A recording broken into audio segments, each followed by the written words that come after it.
Two reasons that I would like to underline as how I'm arguing that Ukraine crisis has pushed Afghan issue or the plight of Afghan people to the margins of global attention. One, because any crisis in Europe perhaps attracts greater attention around global media headlines.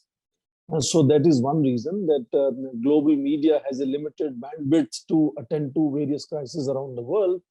And if it is focusing far too much on Ukraine, it means that other issues, whether it is Syria or it is Iraq or it is Afghanistan, will get let attention and space in global media.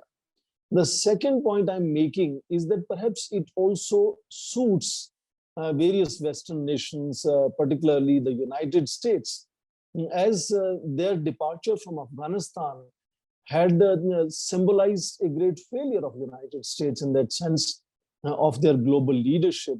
And they would like to forget and make sure the world forgets about that experience of American exit from Afghanistan.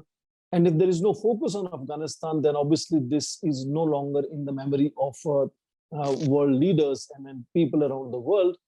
And finally, of course, it is good for United States to use Ukrainian crisis to bring NATO together and thereby reassert American leadership around the world along with NATO unity.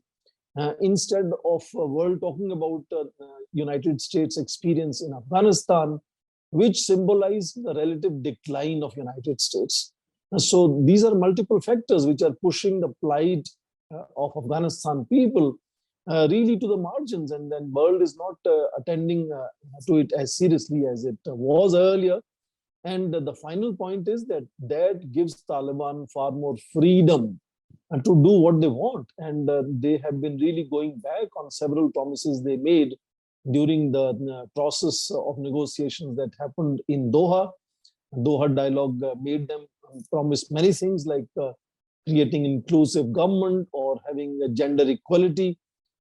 And it seems that because world attention is no longer on Afghanistan, Taliban is able to really go back on those promises without any attention or any response from world leaders.